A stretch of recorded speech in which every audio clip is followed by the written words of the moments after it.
Let's talk about Scream. So Scream kind of knew that there was going to be a second week drop for the film, but I don't think well, I will say, I'll speak for myself. For me, I did not think it was going to have this 70% drop.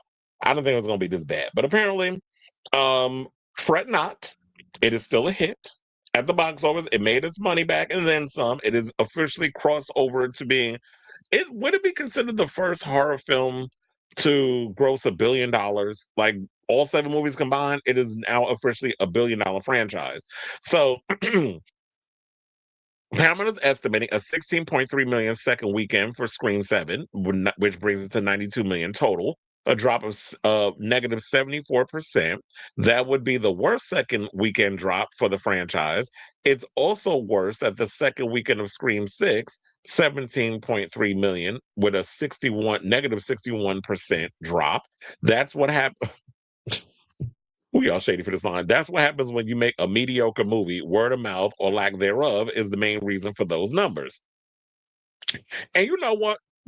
Even though I know that there's a lot of horror movie purists and slasher movie purists and people who are Scream fans who will sit and defend this movie and say it's not mediocre, but as someone who is an actual, I'm not going to sit up here and say that they're not Scream fans because of their opinion, but I'm also a Scream fan, and I have to say this movie was mediocre. It relied way too much on the nostalgia and really just forgot to tell an actual story. What is this story about?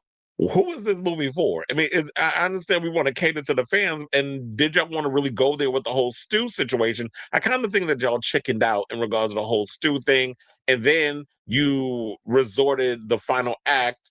First of all, I'm still mad at y'all for making Ethan Embry look as horrible as y'all made him look in that damn movie because that's not how he look in real life. That hair was bad.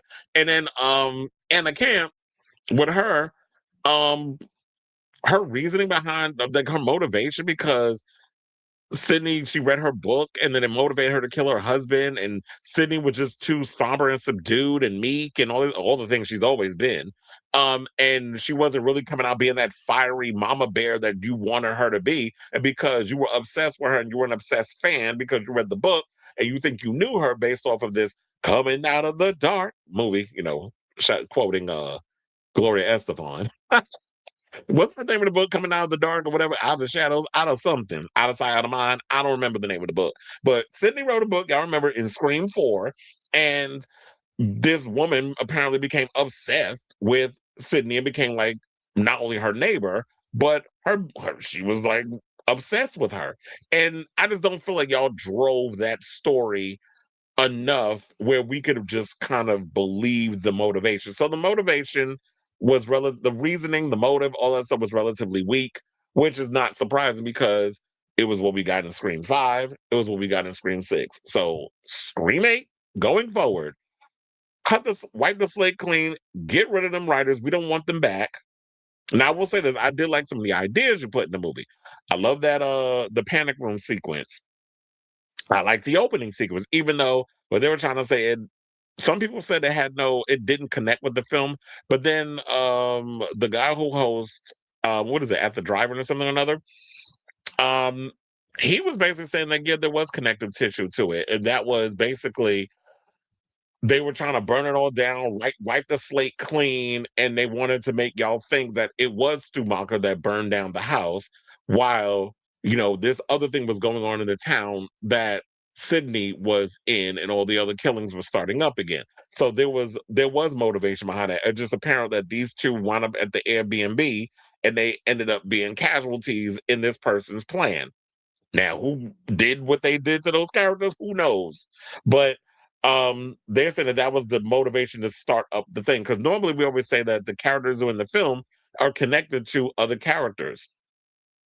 But I just thought that was a cool sequence. There was a couple of really good swings. I love the fact they killed one of the ghost faces in the middle of the movie. That was another great idea that they did. And um which we all kind of know, like, okay, now if you're gonna kill a ghost face halfway through, we know there's more. So that's not really a giveaway or a spoiler to per se, because it's like, wait, the movie's not even over yet. We still got maybe like another hour for this film, and y'all done killed off Ghostface already? Like what's going on?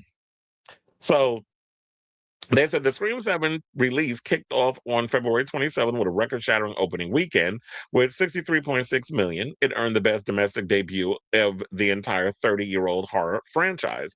Additionally, its global debut of more than 97 million, so it took just 3 days to outgross the entire run of 2011 Scream 4. Per deadline, as of Saturday morning, Scream 7 is projected to drop to number 2 behind Pixar's Hoppers during its sophomore weekend with a 3-day domestic box office gross of 16.3 million.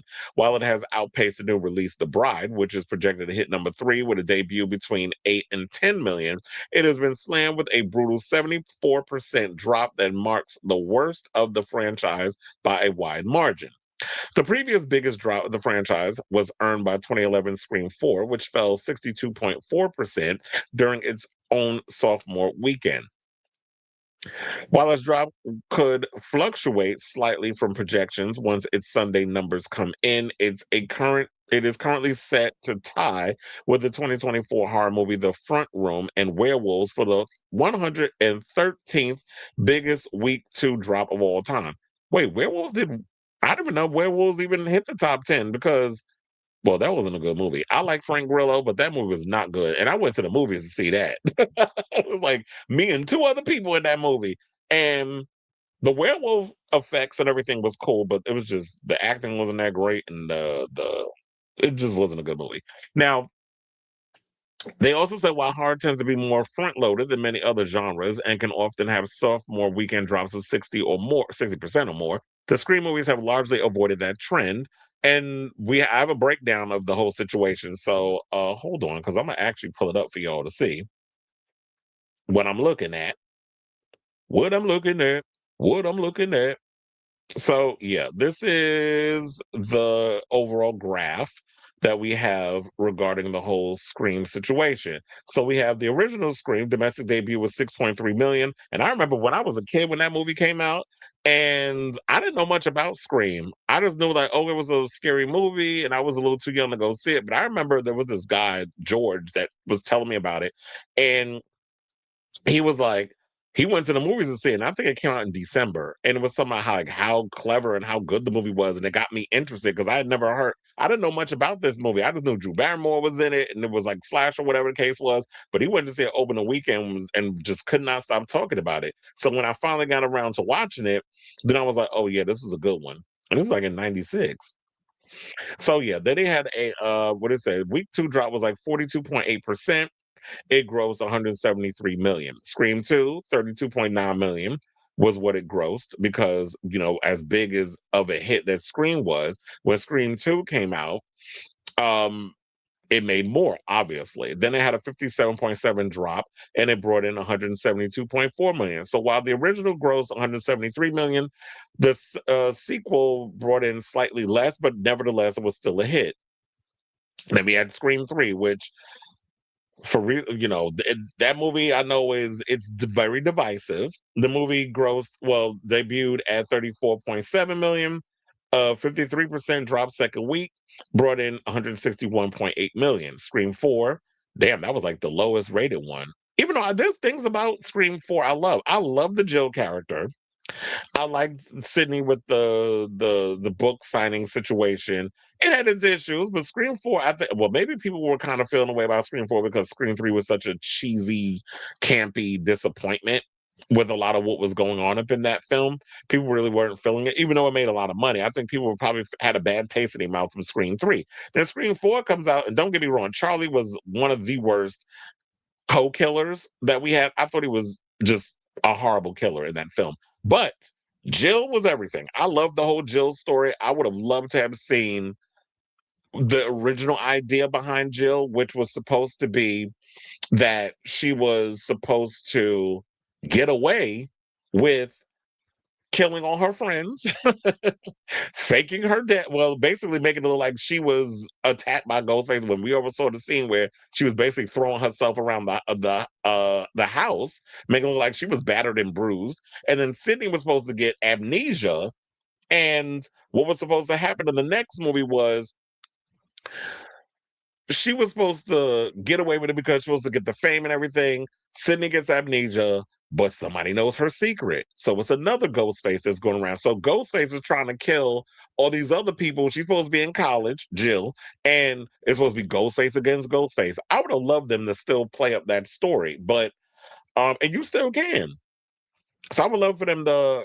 I would love to see them go there with that storyline, and hopefully down the road they actually will. And then of course, so I think y'all can pretty much see enough of the graph to know like what the domestic drops for all the other films were. So to get back into the topic at hand, then I want to say the Jurassic Fall will see it dropping even further than notable recent flops, including the Sony Spider-Man Universe movie Morbius with negative 73.8%, A24's Opus. Wasn't that the movie with the girl from what's her name? Ayo Edebiri? I think she was in that, right? Negative 73.4%, and Francis Ford Coppola's Megalopolis, which that movie was just a mess, with 73.3%. Now they also said, here's the thing. So what do I think may have hurt Scream? I think all the baggage that pretty much came along with the film. You know, the whole Melissa Barrera drama, the reshoots, the rewrites, the fact they spent $500,000. I don't know where that money went, but they said they spent $500,000 on a script rewrite. And during certain parts, you could definitely tell Kevin Williamson's writing versus Guy Busick's writing. And he didn't really have much of a say in regards to like the script. He did what he could with what he had. And I do think that because of the drama that went in with that, and then I feel like y'all kind of got scared and really didn't want to swing for the fences with this movie and decided to rely on the nostalgia aspect. And then y'all showed y'all hand too much. Like you went and revealed all the damn people. Y'all revealed that Roman Bridger was coming back. You revealed that Matthew Lillard was coming back. Scott Foley and Matthew Lillard. And then you revealed that David Arquette was coming back. When people thought they were like, why would you reveal that? That should have been a secret. The only person that y'all kept secret, which surprised the hell out of me when I went, I was like, at least they kept one secret. Laurie Metcalf, Debbie Salt, when she pops up on the screen, it's like, oh, but y'all kept that a secret, probably because I think she was a last minute add on versus all the other ones. So, and even those cameos, the way y'all workshop those cameos in the film, it didn't stick the landing. I did not like the David Arquette thing that y'all put up in there. That was terrible. And y'all had him looking like a freaking um a goth kid. I was trying to think of who was it? Kyle Garner in Jennifer's Body. Y'all had him looking like in the damn movie. I'm like, who is that? That can't be David Arquette. Cause y'all made him look crazy up in this, like the way y'all had his hair, and it was like, I did not like how y'all had him looking on camera. And the Roman Bridger scene, it didn't work for me. So, um, I feel like going forward, what do we do to revive the franchise? Because y'all need to take y'all time with this next script. However, they're talking about they want to bring Scream. They're already going to start shooting Scream 8 in the fall. That is the rumor. Please take y'all time with this script. Do not rush it. I understand the movie's a big hit. Slashers are front loaded because people want to be able to see everything opening weekend because I got big mouths and I want to spoil everything. But if you're going to do a movie like this, take your time with the script, really come up with a good story. It would be nice if y'all would take a different approach and bring in new characters, but they're not going to do that because this franchise has shot itself in the foot by making it every movie has to be about Sidney Prescott. So it's going to get to the point where y'all going to have to see diminishing numbers at the box office, and y'all going to have to push this franchise and put it on hold for like a good 5, maybe 10 years before you can reboot it with a whole new cast in order for people to want to take Scream seriously again. Because, like, what does this movie have to say that actually is a take on horror movies of today, any of the meta stuff that's going on? And you need to play into that because that's what this movie's foundation has solely been built on. It's the meta angle. And what does a franchise like Scream have to say about slasher films? That was why the original was created. It was a take on the slasher genre of the 80s and 90s and the 70s, 80s, and 90s, and bringing that into this film. I loved a lot of the angle shots. I like the homages to old movies like Halloween and the Michael Myers shadowy thing in the background. I like some of those shot choices, and also the infamous bar tab kill, which was an homage to My Bloody Valentine, the original one, with the shower and the girl getting impaled and the water and the blood coming out of her mouth. So that was kind of like that was an homage to that. So I like those homages to original like classic horror movies that I grew up watching as a kid. But you're gonna have to take bigger swings. And one of the things I will say is that um 3C, I don't know if you ever watched that show, 3C Films. He came up with a really good idea on where the franchise should possibly go. Because I was like, oh, that sounds like a really cool idea. I think what y'all need to do, we need to leave Sydney alone. Maybe if you want to do something with Tatum, y'all could do that. Maybe take it international, have Tatum go abroad to school or whatever, and then see like how does Ghostface appear in a world of like internationally versus domestically, and see how y'all could work that. There was another idea that I thought was really good where he was saying that um, maybe they need to just focus a franchise around Kirby, where Kirby is the only character. She's in the FBI and she goes around and solving Ghostface based cases, which is what y'all were talking about in Scream 6. So if she's at the forefront being like the Benoit Blanc of the Scream movies, then I think that would be a good angle for this to go through it, bringing a whole new cast of characters. She's doing her whole who done it situation, working with the police or whatever the case is to figure out who the Ghostface or Ghostface as in plural. And she gets to do her FBI thing while a bunch of kids is worrying about becoming Carnage Candy. So I think that'd be a great angle. There's only so much that y'all could do to keep us interested with the Sidney Prescott story. Like how many times, 30 years that like this lady been worrying about people trying to kill her? Like how long are we gonna be doing? I know we love the nostalgia and reheating the nachos and all that other stuff, but at some point, it's like, come on, we can't just keep sacrificing story for you know a microwavable TV dinner. Like we can't keep doing that. I mean, if we love a franchise and believe in it so much, we should want more from it. Because at one point we looked at the Saw franchise. They kept reheating the same nachos over and over. Then we got Saw X, and that was a breath of fresh air. We was excited to finally get a Saw film that's like, damn, this is the best Saw movie I've seen since the first one. And so I don't know what they're gonna do with the net with Saw 11, but I'm curious to see what they're gonna do with it, especially with the original people getting the rights back and working on a project. So um I'm actually looking forward to seeing another Scream movie, but I definitely feel like if y'all gonna give us another Scream movie, y'all really gotta swing for the fences. The plot armor kind of needs to subside, or maybe y'all could make a story around the Meeks Martin twins, since they're getting in the whole reporting space. Or there was another story where they said, why not focus a movie around Gail? I think at one point there was an idea that was floating around where they were gonna do a Gail focused Scream movie. They never got around to doing it, and everybody, quiet as it's kept, this might be blasphemous to say, but there are people out there that like Gail more than they like Sydney. So, I mean, I like Nev Campbell and I like Sydney, but I would also love to see Gail be at the center of a story or whatever the case is. So, who knows where they're going to go with this? I also think they still need to revisit the cult of Stu idea where we have a bunch of Ghostface who are caught up in this. I thought that would have been a great angle to go with this whole AI stew situation, what they did with this movie. If they would have just did it like a cult situation, maybe had a little Reddit chat room where they conspiring with each other, a group chat chain or whatever, and there was like a group of Stu worshippers and kind of tied it all into the first movie and was doing stuff based off around that. Remember in Scream 2 where they had like they were killing people based off the names of the killers who were in the original movie and in the order. So Casey Becker, then you had CC Cooper, whose real name was Casey Becker, that whole thing, and then her boyfriend. Well, you had what's her name? Jada Pinkett and her boyfriend, and how their names was kind of connected with the people that died. So if they did something like that, but with a different twist on it, I think that would have been cool. I got a lot of ideas. So um y'all need to figure out what y'all want to do if y'all want to keep this franchise going.